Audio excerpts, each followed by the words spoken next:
This is the You, Me, and BTC podcast. Cryptocurrency decrypted. Welcome to episode 98. First up today, we're discussing Satoshi Nakamoto's potential nomination for the Nobel Prize in Economics. We're definitely excited for this possibility, but Tim's not too sure that Nobel Prizes are all they're cracked up to be. We'll also discuss a rule that may have been broken that could disqualify the nomination. Then after that, we'll chat about some new blockchain tools from Microsoft.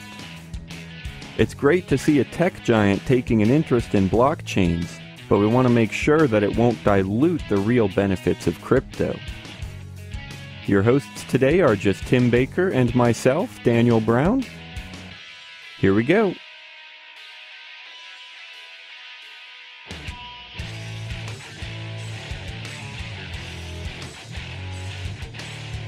Ladies and gentlemen, episode 98 of the You, Me, and BTC podcast. Thanks for joining us as always. I am Daniel Brown, and I'm here with Tim Baker for take two. Yeah, Tim screwed up as usual, so this is take two. Just take two of the first minute or so. Tim, have you come up with any crazy ideas for the 100th episode? We are really close, and we need something absolutely wild and crazy. Well, since you asked me this, right now, and I wouldn't be able to figure out normally, but I'm feeling especially witty right now, so I'll just whip this out real quick, is that for our 100th episode, everyone should donate in total. I mean, you don't have to do it individually. Don't feel like you individually have to donate 100 Bitcoins, but there aren't a lot of you guys out there. Let's not kid ourselves. So a few of you are going to have to pick up the slack. Some of you early adopters who just have too many of these things and are just spending money on things you shouldn't be, give them to us so that we can spend money on things that we shouldn't be. But let us treat ourselves for a little bit for doing this 100 times and for me having to talk to Daniel for this many times. Well, yeah, actually, I mean, you say there aren't many of them out there, but every week I am surprised with the numbers we get. Usually, I mean, there's, obviously variance and everything, but usually I tell people about 500 downloads per show. That I think that's pretty accurate. Our statistics have become more accurate when we started using some new systems and stuff. And I think it's a good number, about 500 per show. So if you think about it, that's a fifth of a Bitcoin per person to get us up to 100 Bitcoins. So, yeah, I mean, if you want to give us 100 Bitcoins, I'm not going to stop you. But, yeah, send us all your money, 0.2 Bitcoins, and then as much more as you can. Anyway, no, just kidding. Money. You seriously can send us money. We love donations in any amount. There's addresses on you, me, and btc.com. So we're obviously not going to stop you from donating money, but that's not our real 100th episode I'll send that celebration. shit right back. Here's the interesting thing. I asked Tim right before we started what we could do for Bitcoin Black Friday, because I thought about having that as a show topic for today. We could talk about some deals, but the Bitcoin Black Friday deals have not been released yet. But I just now checked, and then I also asked Tim what we could do for Bitcoin Black Friday. And I just checked, and actually our 100th episode will go out on Thanksgiving Day. Ooh. That's 100 episodes. So, at the very least, one of our ideas is to go ad-free, because we don't sell anything at the moment. I mean, we sell ads. So, in order to give people a deal, we can cut out the ads for our viewers for a day or so. And I guess we could sell to advertisers for a discount, something like that. I don't know. We'll think about stuff like that. But let us know. That's the biggest thing here. You don't have to send us 100 Bitcoins unless you want to. But what you should do, absolutely, seriously, whatever, is let us know if you got any crazy ideas.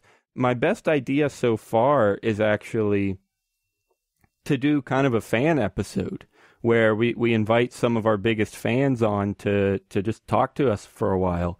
Because the reason that came to me was because one of our biggest fans, we've actually gotten stories from him several times to cover on the show, and we've mentioned him and stuff. that's Cyril Blanc, or Blanc if you want to do it a little bit Frenchy, although my French accent is terrible.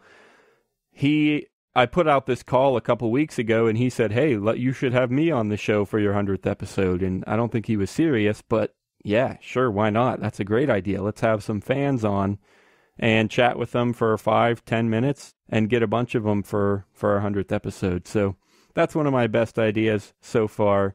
But let us know. Tweet us at YouMe and BTC if you got something crazy. And we might just do that. We're all about that crazy stuff. You know, Daniel, whenever he gets a little bit of nicotine into him. That's true. So let's see. We're going to talk about the Nobel Prize, actually. I guess there's multiple Nobel Prizes, but there's an interesting nomination for the Nobel Prize in Economics that we'll get to in just a minute. But I want to tell you real quick to go to purse.io and save 20% or more on anything at Amazon.com. Amazon does not accept Bitcoin yet. I don't know why. It's kind of a joke. It's weird. I feel like they should. But you can still spend your Bitcoin at Amazon through this network at purse.io. We've talked about them a million times on the show. But real quick, just in case you don't know, you can spend your Bitcoins there and someone will buy the item for you, and then you get the item. And there's a discount involved too. You can set your own discount. 20% is super easy to get, but you could also get 30%, 40% if you're willing to wait for it. Check it out at purse.io. Use the code YMB, as in you, me, and BTC. YMB, the code will get you 10 millibits back if you spend $50. And we'll get a tiny portion of your purchase so you can support us as you do that. That's purse.io, code YMB to get 10 millibits back. All right, Tim, tell us about this Nobel Prize. Okay, well, this Nobel Prize, which, as you know, has been awarded to such wonderful and hardworking individuals as our President Barack Obama for having a certain amount of melanin. Wait, did he really win? I thought he did. Yeah, right? I think I actually do remember that. The Peace Prize, right? Yeah, something like All that. right, yeah. Yeah, Maynard Keyes, probably one thing for economy, too. But this one is specifically for it's a Swedish word prize in economics, sciences, in memory of Alfred Nobel. It's probably a name. The Spheriges Riksbank Prize? Yeah. Yeah, that's what I was just saying. It's some kind of Swedish thing. Their words, their names, they sound the same. It's just a different language. I'm English. I don't have to lower myself to other things. But it's a little bit different now than I guess it normally goes. I had no idea how this stuff works before. I'm not someone who generally pays attention to Nobel Prizes. This story is a little bit different from how they normally nominate someone to receive the prize, because they're actually just discussing it right now. They're going to discuss the nomination for the prize for the Bitcoin creator Satoshi Nakamoto. And it's different because the nomination, or at least the person who nominated Nakamoto, did it publicly, and according to this article, that's not normally how you do it. Normally it's sent into the committee and it's discussed by the committee in secret before it's made public knowledge. Yeah, I think that's about right. I mean, he didn't officially nominate Satoshi. He just published in the Huffington Post that he was going to nominate Nakamoto.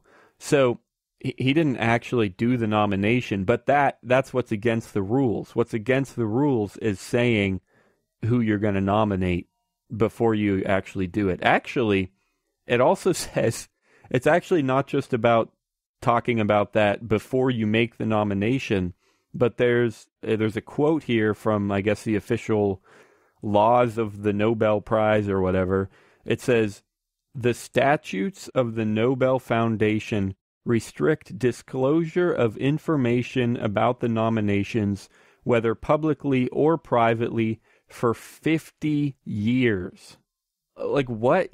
So if you do a nomination, you can't talk about it for 50 years? Is that what that means? See, this kind of brings up that they have all these stupid rules, and it doesn't, like, why? How is this helping?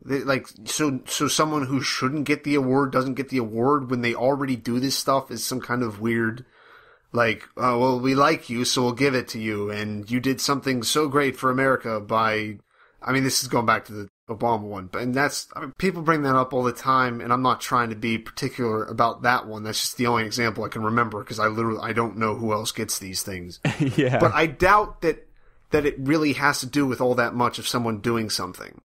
Just in general, awards they have to be a popularity contest, because if it's not a popularity contest, then this would not be happening. No, because no one would care. If it, like, do you kind of get what I mean? Like they wouldn't have the Nobel Peace Prize, like, figuring out who's going to get nominated and everything, if it wasn't going to be a popularity contest. Anything with this stuff and involved with these people and at this high of a level of things, it's going to be a popularity contest, I feel like. Yeah, I get that to a certain extent. I mean, I don't think it has anything to do with them being a high level. It's just it's just a lot of things anywhere are popularity contests. Like, they're separated from the general population. Yeah, well, I agree. I agree that they're definitely like a higher level, like let's see, what does it say? The Royal Swedish Academy of Sciences, the Secretary General of that organization, and like we said, this Prize of Economic Sciences in memory of Alpha. Yeah, it's high level stuff. You know, these elite academics who can give out prizes like this and get tons of money from universities and stuff. Yeah, I definitely agree. It's like they're high level people, or at least they claim to be. They feel like they are. They act like they are. But what I'm saying is, I don't think that's what makes it a popularity contest. I think that's just that's just human nature. I mean, if you're going to give away a prize, you're going to pick somebody that you really like and that other people really like, things like that. But anyway, yeah, no, I guess what I would say also here, though, you know, of course, it's kind of dumb. It's kind of like, well, yeah, well, why do they have these rules? Why are there all these nomination processes? Why do they feel like they're great high-level academics, whatever? Yeah, I get there's a lot of dumb stuff there, but at the same time, like, they're not really hurting anything. They're just kind of dumb. Like, they're not like, they're not paying out the prize with tax money or anything. They're just like, oh, hey, let's pick somebody really great and give them a ton of money. And actually, that's an interesting question. I think I'm relatively certain that there's at least a little bit of money involved here. Well, how do you give that to Satoshi? That's the other thing I was going to bring up, that even beyond it just being weird because the guy nominated him, how many pseudonyms get nominated for this? It has to have happened before, I would think. I think that's a good question, but I don't even know. A group, or like, how does that even work? All right, let's do it. Check it. All prizes in economic sciences. Angus Deaton, Jean Tirole. Here's a group here. 3 people won it once for their empirical analysis of asset prices. I don't know how I'm going to know if any of these are pseudonyms. I don't know. I would be surprised if a pseudonym, or not really a pseudonym. I mean, a lot of people go by pen names or whatever, but I would be surprised if an unknown person won before. That would surprise me. But it looks like, I guess, groups can win sometimes, or multiple people. Oh, there's one for John Nash Jr. Maybe it's his son, but wasn't John Nash the one in A Beautiful Mind? Yeah, I think so. Yeah, but I'm guessing it was his son because it's from 94. I don't know. No, he didn't die that late. I mean, he died in 2015. Okay. Anyway, so yeah, that probably was him. I don't know. Who else? Like, what other pseudonyms or who else has been anonymous? Yeah, and like really accomplished things. Like they're not going to give a prize to the group Anonymous, and who else is there? Like Benjamin Franklin wrote letters as Silence Dogood, didn't he? Like, or Silas Dogood. Did he win a prize? Well, I mean, that stuff doesn't happen very often, is all I'm saying. Yeah, the little bit that I did see was that a Nobel Prize, I think, was awarded to a few authors in their pen name instead of their real name. Right, but that's different. That's not really anonymous. It's just a pen name. Yeah. Anyway, so how did we start that? Oh, we were asking how they would award him a prize, and I don't really know the answer. I guess maybe, you could look up the original Bitcoin address and send some Bitcoin to that address, the Genesis block. Yeah. I doubt they would actually do that, though. Maybe he'll win just because the Nobel people will be like, oh, well, if we elect him, then we won't have to actually pay out a prize. Yeah, let's pick him. Anyway, well, I don't know, but I guess another thing I was trying to get at, but I don't think I made it all the way, was just that, yeah, this is kind of dumb. There's some weird, quirky things about the Nobel Prize, but at the same time, it is pretty cool, right? I mean, if people out there are saying, wow, this Satoshi guy or girl or group or whatever, he, she, they really did some interesting stuff. The quote here from the person who might nominate Satoshi says, Nakamoto deserves the prize because his invention, Bitcoin, is nothing short of revolutionary. And okay, I think that's pretty cool. I'm glad people are recognizing that and willing to put it, not just recognize it privately, but they're willing to say, hey, I'm going to go tell this elite academic community that Satoshi is frickin' awesome. That's kind of cool, don't you think? Yeah. Yeah, I mean, we've talked so much before about stuff helping with like the public image of Bitcoin. I guess it would be cool and probably positive if they gave it to him, but I don't see how much that's going to, like, what good that is truly going to do. Right. I mean, you can't really quantify, like, does this help? Does it raise the Bitcoin price by $20? Yeah, you can't quantify. Yeah, that's not what I mean. I was more meaning the, like, acceptance of it as a legitimate thing, but I think we go back to that not being, like, that's not really an issue anymore. Anyone, like, most of the people who are going to accept it probably accept it. And the Nobel Prize thing I don't think is going to win anybody over, though.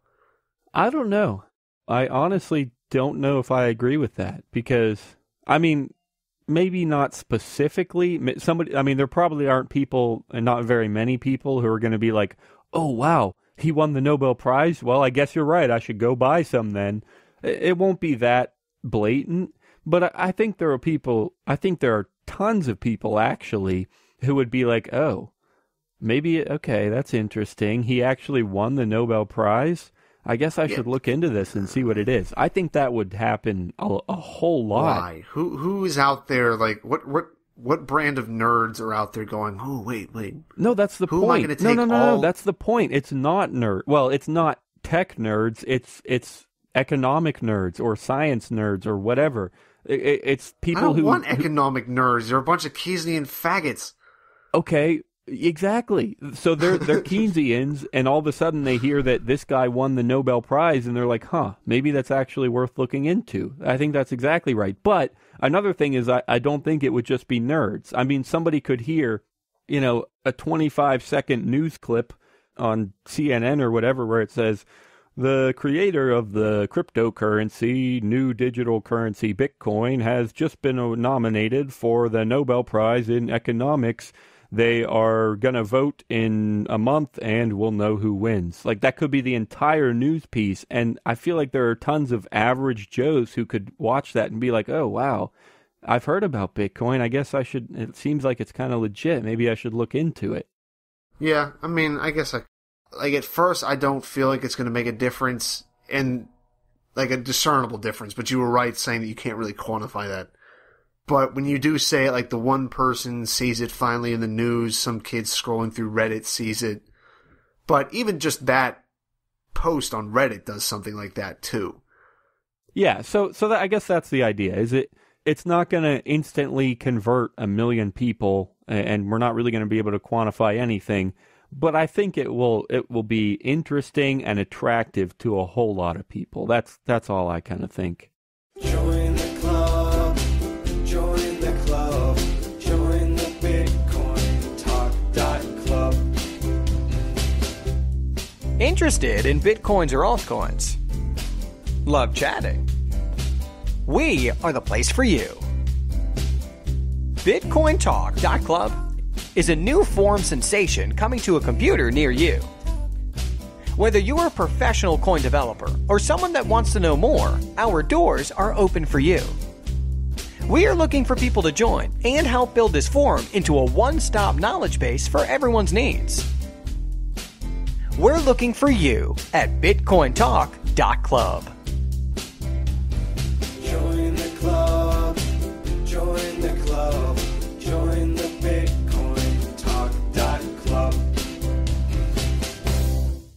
So another thing that we wanted to talk about today, I really think this is pretty interesting, although I'm sure Tim will come up with some way to be like, this is dumb. Why are they doing this? This is stupid, guys. I'll just say it now. This is stupid, guys. I know why they're doing it. It's just I like to complain and bother you. Yeah, that's pretty true.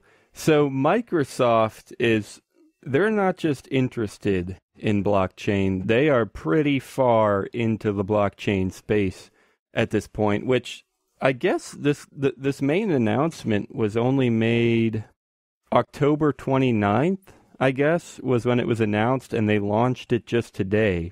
And we're recording on the 11th, the 11th of November, if anyone cares.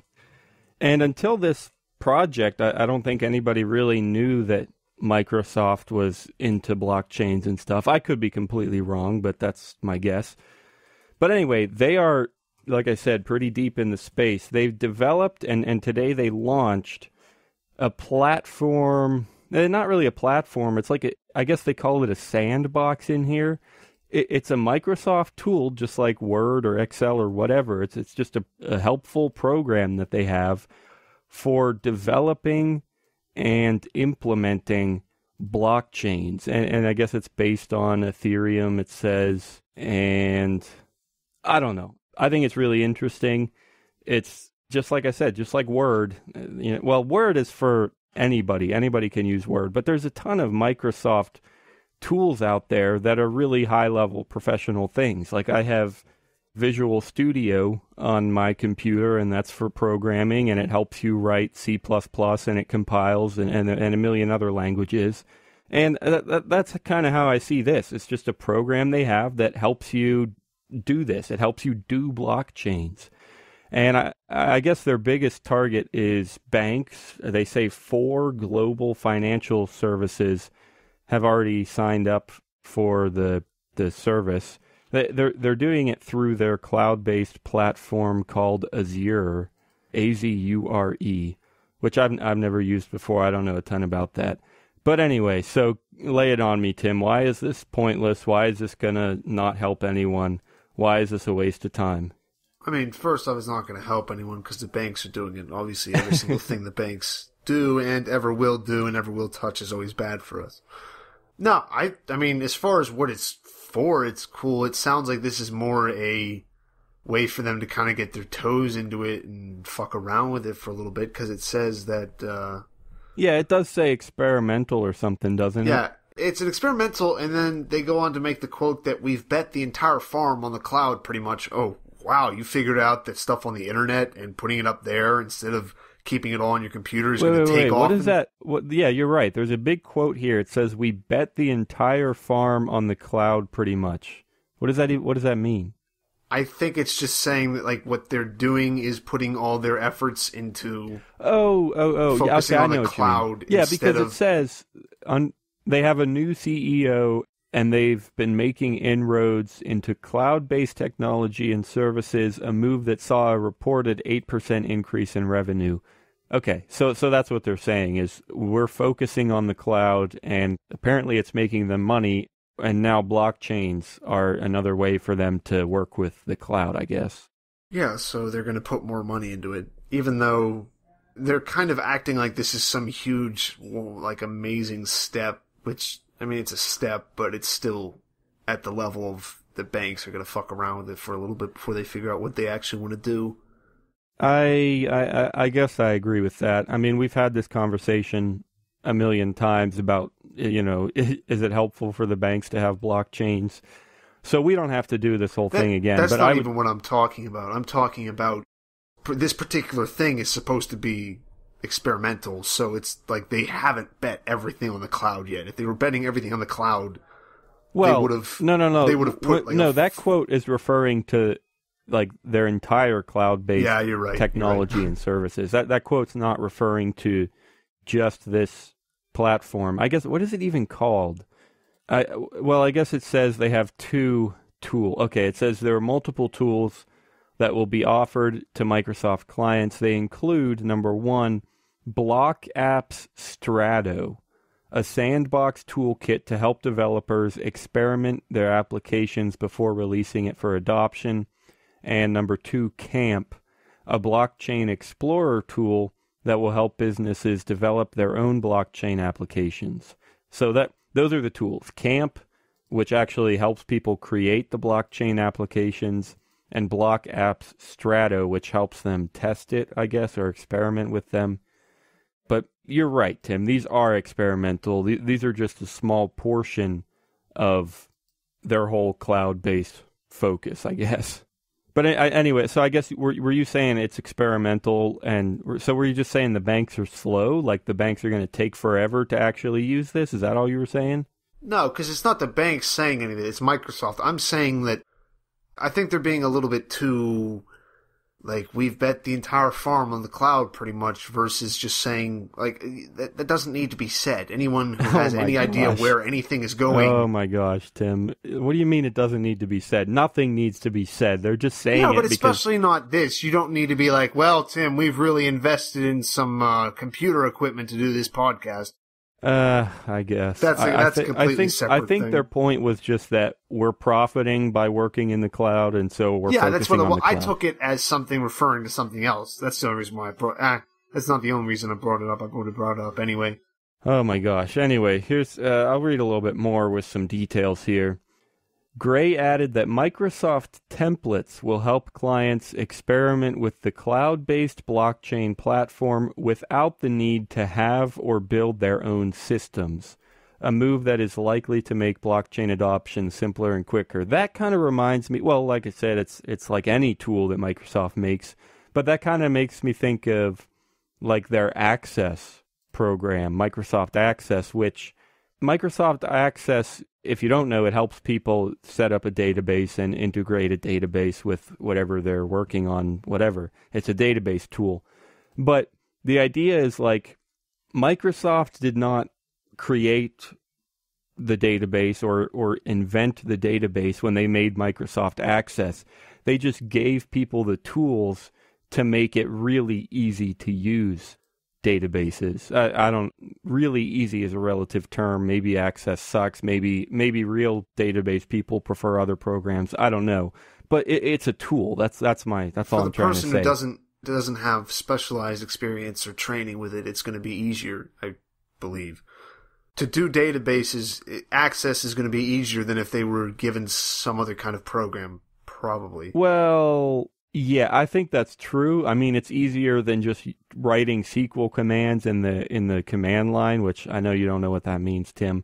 But you're right. Microsoft Access is way easier than just straight up database. But at the same time, you do need to know a whole lot. Well, not a whole lot, but you need to know how Access works. You need to know what it is. You do have to be pretty knowledgeable to use it. But you're right, it's easier than like in this example, using Camp and using Block Apps Strato is going to be way easier than building your own frickin' blockchain. So, yeah, I guess you're right, Tim. It is a lot easier than the other option out there. Yeah, and if nothing else, this is just a way for them to just play with it and figure out what they want to do with it. I mean, I'm interested to see what the banks do, what they're able to figure out is the best way to use something like this, and then they can design it a little bit better to just fit their needs, because I don't like it. Like, this is exactly what we talk about every single time, about it being a blockchain-like thing, and I think that's less of what, like, the wording doesn't need to be there, because that's not exactly what no, it actually is. Well, no, I think, I mean, I agree. I want to know what the banks do with it, but I don't think this is just for banks. I mean, sure, that's the people who have bought it so far, big banks, whatever. Yeah, people But- just like tinkering with it. But well, I feel like there's going to be a ton of other opportunities besides the banks. I mean, yeah, they're doing it now with the banks, but no, I mean, I want to see what other people do with it, how they use it, and what comes out of that. Should be cool, kids. And I guess I know we briefly mentioned that they're working with Ethereum, but that really is the core of this. It's not. Honestly, I haven't seen anything about Bitcoin in here, and I don't think there is, because if you're on Ethereum, then you're not on Bitcoin. So I guess there is no Bitcoin involved here, but Ethereum is pretty involved. It says they're working in a partnership with Consensus, CONSEN, capital SYS. So it's the word consensus, but it's like consensus. Anyway. Yeah, they're working with Consensus, which is a collective of Ethereum enthusiast coders founded by Joseph Lubin, who also co-founded the Ethereum Foundation. And that's pretty cool. I mean, if you're actually working with some pretty serious blockchain people, I think that's going to be a big help. I mean, if Microsoft tried to do this on their own, yeah, I mean, it's going to help to have Ethereum people. Absolutely. I mean, they could have done it on their own, but it would not have, I don't think it would be anywhere close to the blockchain type of system that we're looking for. I mean, I don't know. I don't know if I'm making any sense, but I guess all I'm saying is I'm glad that some serious crypto people are there to influence this project and make sure it stays kind of true to crypto. Does that make any sense? Yeah, I wouldn't be too worried about it being directed that way. I'd look for something else out there that's going to be more focused on the. Okay, so you're saying that yeah, it's helpful, but even then, it's still, it's a Microsoft thing. It's aimed at the big banks, so it really might not be that great. So let's wait for the next thing. Let's look for something else that really is crypto oriented. You don't even have to know. You don't even have to wait. I mean, use it. Use it as much as you want. Use it. Figure out what it can do. But also, I wouldn't expect Microsoft to be much with pushing the crypto side of it. I think if anything, someone will just make this will be good just for then someone else can build something off of this. And then maybe make it more towards the crypto side of things. Yeah, I think I agree. And I think just to clarify, because we've just been kind of using crypto very abstractly there. I think to clarify, what we want is to make sure that things are actually decentralized, that things are actually peer-to-peer, that there aren't really any unfair permission-based blockchains or anything like that. We want all the nodes to be equal, things like that. Not necessarily equal, but if any node has special powers, make sure that's fairly assigned to them. All that kind of stuff. We don't want a blockchain where, somebody has full control over it. That defeats the purpose. And I think what we're saying is Microsoft might be more likely to focus on, like, we could call them diluted blockchains, where, okay, it's got some decentralized database aspects, but it's really not a true peer-to-peer blockchain. Did I clarify that well? Yeah, I think you did pretty well, but what I'm really focused on is making sure that that the program is up on Pirate Bay within a few days. That could be a tough one, because if their clients are big banks, I mean, it might be hard for a Pirate Bay person to get a hold of it. We just got to get Bank of America, someone in there to be a martyr for the cause. But honestly, even then, if they're the type of people that are gonna keep this super, super private, then that's exactly what I've been talking about. That's dilution. They're not really helping people that much. They've diluted it. They think they're all great building this awesome tool, but then they're keeping it private. No, that doesn't help anyone. And in that case, if they're going to make it that private, then let's not hack them and get this out of their hands. Let's just build something better, because it might not be that great anyway. These are really abstract terms. There's no guarantee that just because Microsoft keeps it private, it must be a terrible blockchain system. But, it's just kind of that idea. Didn't you know only good things come from decentralization, Daniel? Yeah. Oh, man. Okay. It does say here also, this is completely changing gears. It says that Microsoft was and is arguably still the largest company to commercially offer Bitcoin as a payment method. Now that I read that, I do remember that. They accept Bitcoin for like the Xbox store or some digital content. But I do remember that happening where they accepted Bitcoin. But I guess now they're really into blockchain. I mean that's kind of what I was trying to say at the beginning of this segment. I was saying like, yeah, I mean tons of companies accept Bitcoin, but Microsoft is actually working on at least blockchain, not Bitcoin. But that was kind of what surprised me and what made me interested. And I think I would still stick to that, even though I tend to believe that Microsoft might dilute it. I still think I still think this is a really cool announcement, and yeah, like we've been saying, let's see what happens. So, are you tired of Bitcoin dice and ready for something different? Try Lucky Bit, the original falling coin game at luckybee.it. It's the most exciting Bitcoin game on the web. You can bet on 5 different payout lines and win up to 999 times your bet. You can even use their faucet to get some free Bitcoin. Dice is boring. Play different at Lucky Bit. Check it out at luckybee.it. What's your advice of the day, Tim? How are we going to enlighten people this week? Because obviously Tim has just a perfectly wonderful life. So if you get advice from him, that you'll probably end up living the exact same perfectly wonderful life. So you should definitely listen to everything he says.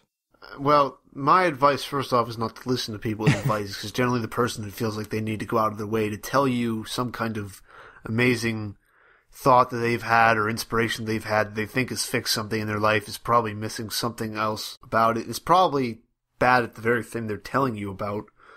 So anyone who tells you, well, I just want to give you this one piece of advice. I mean, sometimes it's cool if it's working with, like, if you're talking, like, I have this advice for, like, constructing something. But if it's advice on, like, how to buy Bitcoin online and then sell it in a correct way so that you make money or something like that, they're probably trying to steal stuff from you.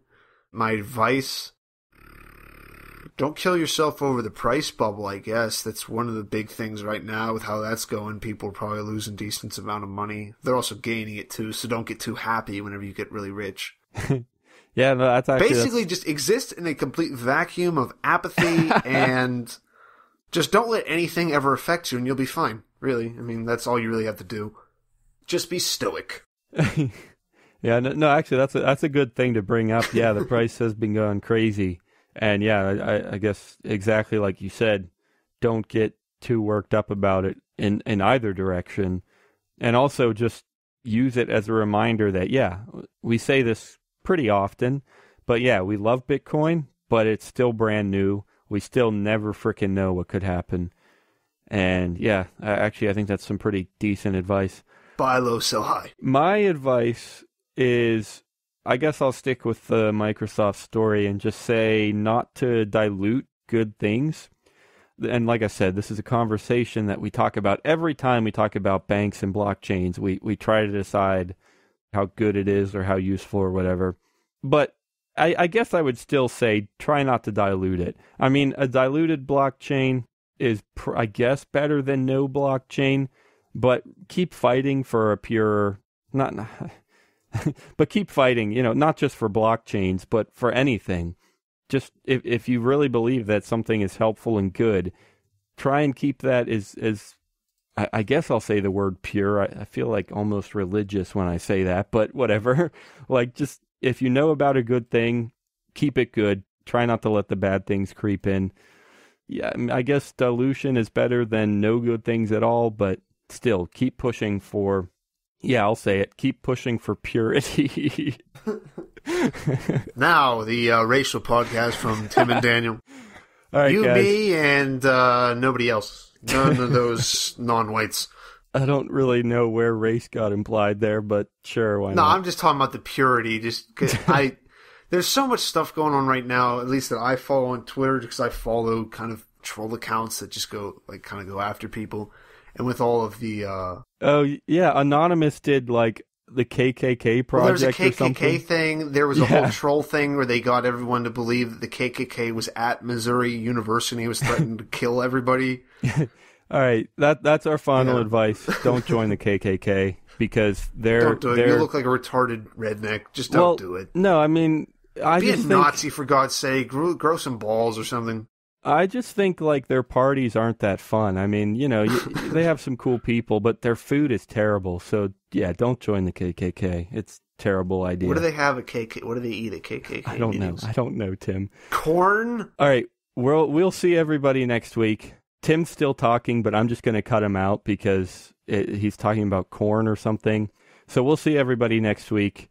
And remember to check out youmeandbtc.com. Tweet us at youmeandbtc. Let us know what we should do for the 100th episode.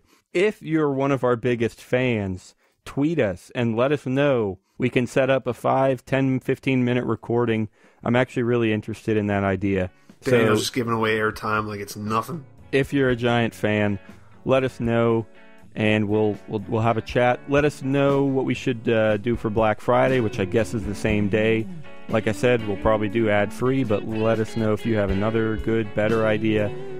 And tweet us some haikus. See you next week, guys. Some haikus.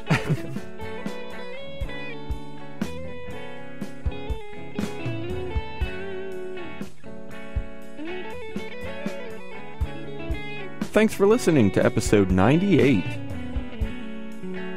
All of the music in today's show was from John Stewart. Remember to check out this week's show notes at youmeandbtc.com and leave us a comment. We'll see you next Thursday.